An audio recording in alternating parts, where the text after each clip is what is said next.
क्या एक बार फिर से पीएम नरेंद्र मोदी की डिग्री को लेकर चर्चा उठी है? ये सवाल शायद आज का नहीं है, लेकिन हर बार जब ये केस उठता है तो पॉलिटिक्स, कोर्ट्स और पब्लिक डिस्कोर्स तीनों को हिला देता है। एक डिग्री जो कागजों में सिर्फ एक एकेडमिक क्वालिफिकेशन लगती है, वो अचानक से पावर, ट्रांसपेरेंसी एंड अकाउंटेबिलिटी का सिंबल बन जाती है। और इस बार ये मुद्दा सिर्फ टीवी डिबेट्स तक सीमित नहीं है, बल्कि गुजरात से दिल्ली तक कोर्ट रूम्स के अंदर सीरियस लीगल स्क्रूटनी के बीच खड़ा है। अब ये पूरा मामला एक बार फिर स्पॉटलाइट में तब आया जब former Delhi chief minister Arvind Kejriwal और आम आदमी पार्टी के राज्यसभा एमपी संजय सिंह ने गुजरात हाईकोर्ट का दरवाजा खटखटा दिया। दोनों नेता एक क्रिमिनल डिफेमेशन केस में अहमदाबाद सेशंस कोर्ट के ऑर्डर को चैलेंज कर रहे हैं। ये वही डिफेमेशन केस है जो गुजरात यूनिवर्सिटी ने 2023 में फाइल किया था, पीएम नरेंद्र मोदी की एजुकेशनल क्वालिफिकेशन पर किए गए अलेज्ड रिमार्क्स को लेकर।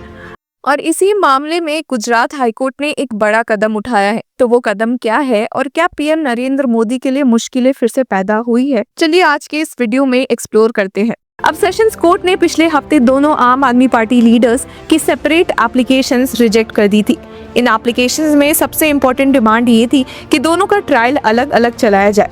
अरविंद केजरीवाल का आर्ग्यूमेंट था कि इस केस में नो क्रिमिनल कॉन्स्पिरेसी और कॉमन इंटेंशन डिस्क्लोज होता है, इसलिए एक जॉइंट ट्रायल का लॉजिक नहीं बनता।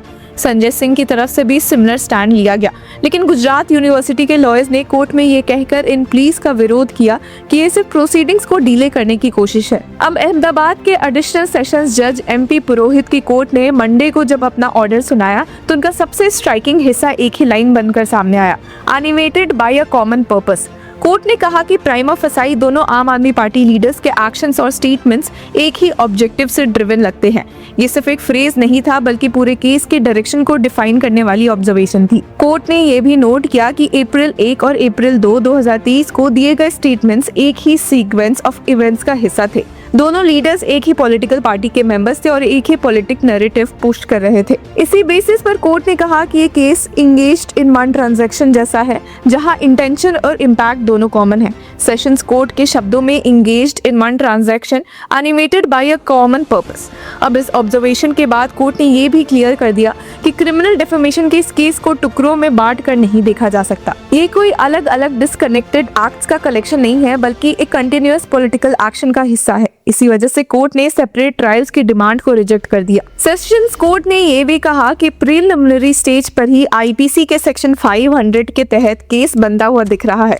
कोर्ट का कहना था कि स्टेज पर ये नहीं कहा जा सकता कि एलिगेशंस बिल्कुल ही ग्राउंडलेस है। इसी के साथ अरविंद केजरीवाल और संजय सिंह की रिवीजन एप्लीकेशन डिसमिस कर दी गई। अब इस ऑर्डर के बाद दोनों लीडर्स गुजरात हाईकोर्ट पहुंच गए। जस्टिस एमआर मेंगडे ने इस मैटर को सुना, दोनों तरफ के काउंसिल्स की आर्ग्यूमेंट्स रिकॉर्ड की और अपना ऑर्डर अब रिजर्व कर लिया है।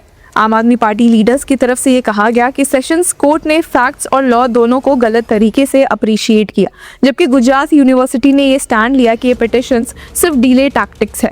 अब व्यूवर्स, ये पूरी कंट्रोवर्सी अचानक से तो पैदा नहीं हुई है, इसकी जड़ें लगभग एक डिकेड पुरानी है। कहानी शुरू होती है 2015-16 से, जब आरटीआई एक्टिविस्ट नीरज शर्मा ने दिल्ली यूनिवर्सिटी से 1978 के बीए पास स्टूडेंट के रिकॉर्ड्स मांगे थे।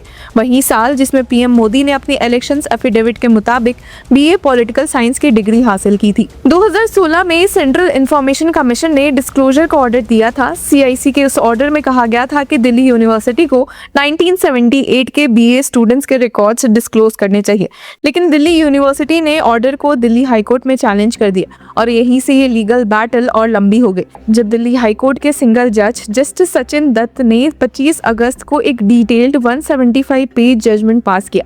इस जजमेंट में कोर्ट ने ये कहा कि एजुकेशनल क्वालिफिकेशन पर्सनल इंफॉर्मेशन होती है जो आरटीआई एक्ट के सेक्शन 81J के तहत प्रोटेक्टेड होती है। अब कोर्ट ने अपने ऑर्डर में क्लियरली लिखा कि it is unambiguously clear that the marks obtained, grades and answer sheets etcetera are in the nature of personal information and are protected under section 81J of the RTI act, subject to an assessment of overriding public interest. Simple शब्दों में बोले तो court का कहना था कि चाहे कोई प्राइम मिनिस्टर ही क्यों ना हो, उसके एकेडमिक रिकॉर्ड्स ऑटोमेटिकली पब्लिक नहीं हो जाते जब तक कि कोई बड़ा पब्लिक इंटरेस्ट एस्टैब्लिश ना हो। और यहीं से सबसे बड़ा सवाल पैदा होता है कि पब्लिक इंटरेस्ट क्या होता है। क्या एक प्राइम मिनिस्टर की डिग्री सिर्फ पर्सनल इन्फॉर्मेशन है या फिर एक इलेक्टेड रिप्रेजेंटेटिव होने के नाते उसके एजुकेशनल क्वालिफिकेशन का वेरिफिकेशन पब्लिक इंटरेस्ट के दायरे में आता है? अब इस सवाल के जवाब के लिए 12 नवंबर को दिल्ली हाईकोर्ट की division bench chief justice Devendra Kumar Upadhyay और जस्टिस तुषार राव गेदेला ने 4 अपील सुनी। ये appeals RTI activist Neeraj Sharma, आम आदमी पार्टी लीडर संजय सिंह और एडवोकेट मोहम्मद इरशाद ने फाइल की थी। इन अपील्स में अगस्त 25 के सिंगल जज ऑर्डर को चैलेंज किया गया था, जिसमें सीआईसी के 2016 के ऑर्डर को सेट असाइड कर दिया गया। ये वही 2016 का सीआईसी ऑर्डर था जिसमें commissioner professor M Sridhar Acharyulu ने दिल्ली यूनिवर्सिटी को डायरेक्ट किया था कि वो 1978 के बीए पास स्टूडेंट्स के रिकॉर्ड्स डिस्क्लोज करे।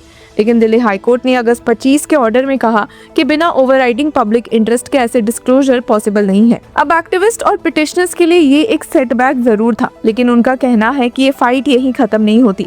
उनका आर्गुमेंट है कि जब एक इलेक्टेड रिप्रेजेंटेटिव अपनी एजुकेशनल क्वालिफिकेशन इलेक्शन एफिडेविट में मेंशन करता है तो सिटीजन्स को उसकी ऑथेंटिसिटी वेरीफाई करने का हक होना चाहिए। सीनियर एडवोकेट शदान फरासत ने कोर्ट के सामने ये इश्यूज 2 पार्ट्स में रखा था। उन्होंने कहा कि देयर आर 2 इश्यूज।